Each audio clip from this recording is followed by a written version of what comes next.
jury their instructions. And so Okay. after they left and went to deliberate, they came back with a statement saying that one of the jurors refuses to follow the instructions of the judge. And Okay. so right before day closing, they asked the question about drug distribution. In other words, if you ask me for a Percocet and I give you one, is that drug distribution? That's And a good question. the short answer of that, according to the prosecutors and according to the judge instruction, is that it is. So that's a problem because when you look at the verdict form, that's kind of one of the questions that they have on the verdict form to determine whether or not he's guilty or not guilty for that particular offense.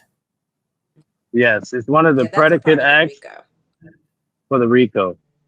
Okay. What were you saying, Jay Yep. Carter? I was saying, so that's one of the predicate acts. So in order to find a RICO, all they have to do is find that he did two crimes within 10 years, but they're specific crimes. And drug Okay. distribution is one of them. The other one is transportation of prostitution, sex trafficking, forced labor, witness tampering, bribery, arson, and Hold kidnapping. on But for a what's second, Jay interesting Carter. about We're getting some Jay Carter, hold on for a second. We're getting some feedback, your Wi-Fi issues. Slow down just a second. Are you connected to a Wi-Fi router? Because we really need to hear this information, like for real. Are you connected to a Wi-Fi router? Go ahead and say, hey, my name is Jay Carter, real quick. Okay, what yeah, I'm my gonna name is Jay do? Carter. Is that clear? Yeah, okay. So what I'm gonna have you do, and I'm gonna continue to talk to Mel for a second, is you're gonna pop back out and pop back in using that same link, Okay. okay?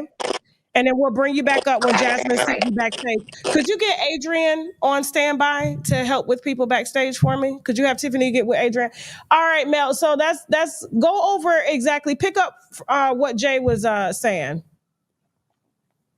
So in order to have him convicted of racketeering, which is count number one, they Okay. went through there's eight predicate acts. One is drug distribution, another one is kidnapping, and they tried to tie that to Capricorn Clark. You also have uh, aiding and abetting when it comes to let's see, arson, when it Okay. comes to Kid Cudi, and there are several others of those predicate acts. But I thought that they weren't going to argue those. Didn't they send in a note to the judge saying that they weren't going to focus on the arson and the kidnapping and all that stuff in their closing arguments? Well, that wasn't true. The ones that they dropped were the attempting kidnapping, attempted arson. It wasn't the underlying count or predicate act. Okay. Okay. Well, I'm glad we cleared that up because, listen, I'm not down there following it. You guys are. I don't want to pretend like, I have information that I don't have. And so that's why I kind of rely on you guys to correct that. And so I do want to say something because we do got to get Jay Carter back in here. So we're working on getting her in here because she's an actual lawyer as well. And so over the last 7 weeks, um, I guess with the jury deliberating, in your opinion, short and sweet, how do you think it's going to go? Because I don't think it's going the way that the prosecution is hoping that it would go because we're already in day 2 and they're still having issues with the jury, which in my opinion is a good sign Right. that Just so he you know, could walk.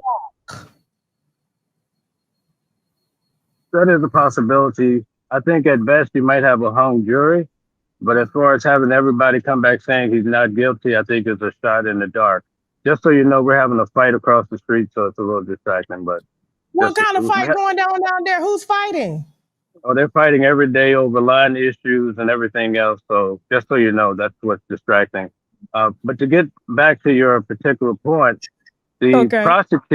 the prosecutors have been laying down a solid case, believe it or not. They've been through each of these predicate acts and they've broken it down. There are some that are a little shaky.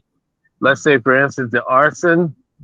When they boiled it down, it was a lady that DNA on the bottle for the Molotov cocktail, so they never could really tie that to Diddy. So there are some that are loose, but for the most part, they've proven their case. So you feel after watching it for 7 weeks that the prosecution has pretty much proved that Diddy is guilty of all of the things that they've accused him of. For the most part, let me give you an example. Sex trafficking with force, fraud, and coercion. It could have been just one of those that they broke down. They broke down all three. How? Elaborate. Okay, when it comes to force, they have the video. They show you the leak from CNN. They show you that Diddy is showing force. Cassie took the stand. I saw her personally. She talked about how that day she was involved in a freak off. Diddy punched her in the eye. He went to use the bathroom. She made a run for it down the hall. Then you see her in the video.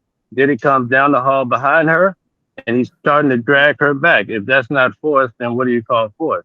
Okay, fraud is this one, and I think it's going to affect all men in America.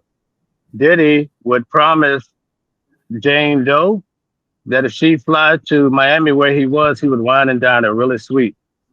And so she's saying on her airplane ride through Wi-Fi, she's saying, well, I don't want to have a freak off with these strange men. Simultaneously, the Fed shows a chart and they have documented everything. And when I tell you they document everything, they do. They show simultaneously Diddy has ordered a sex worker when he's telling her, I'm not going to do this to you. And he's ordering this sex worker. She gets to Miami and he throws her. They call this.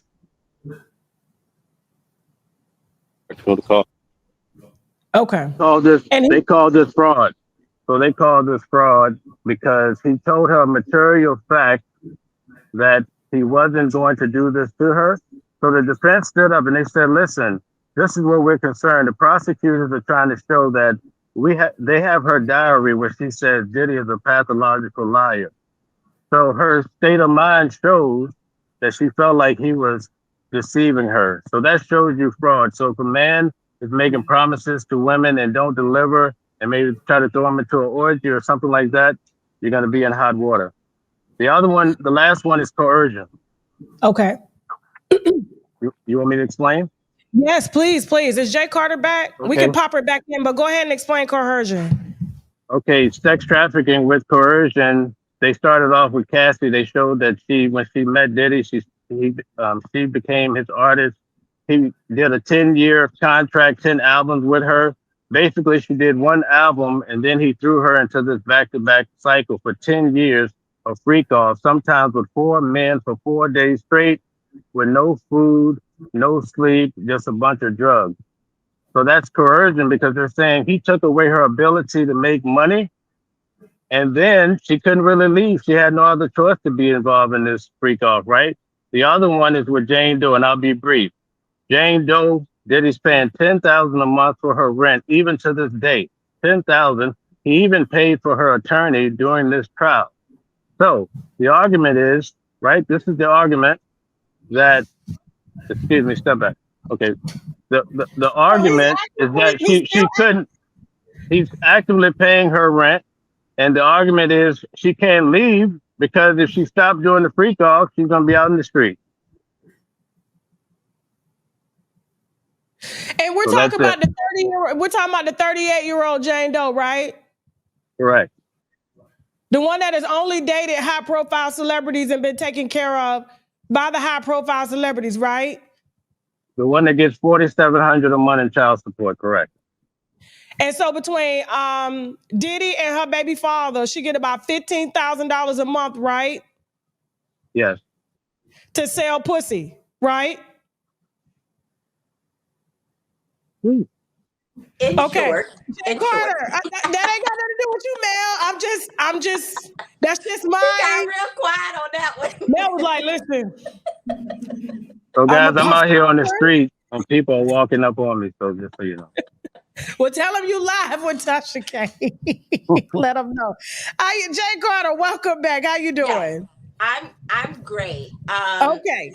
I think Mel did a great job kind of breaking down why they can get to their charges, but here is why it can go left. And I think some of your winos have already said it. At the end of the day, you have to get 12, not 1, not 2, not 3, not 6, not 11, 12 people to all agree. And so Mel is in there listening to all the legal analysis. He seems to be very reasonable. But I'm going to be honest with you. Sitting in there, looking at the jury, even being around the people in the overflow room, they're not buying it. They are not buying a lot of the way that their expressions are, the way they react, the way they look in the audience. There is reasonable doubt. And so while Mel is correct, I think he did a beautiful job analyzing how you get to RICO, how you get to the violation of the Mann Act, which is the transportation to engage prostitution, how you get to sex trafficking, right? Those are the three main charges. If a juror who is not necessarily as reasonable, I don't think any of them have a legal background. These are common people deciding this. So if we don't get all 12, Mel can be absolutely right in all of his analysis, but if they don't see it that way, you're gonna get what they call a hung jury.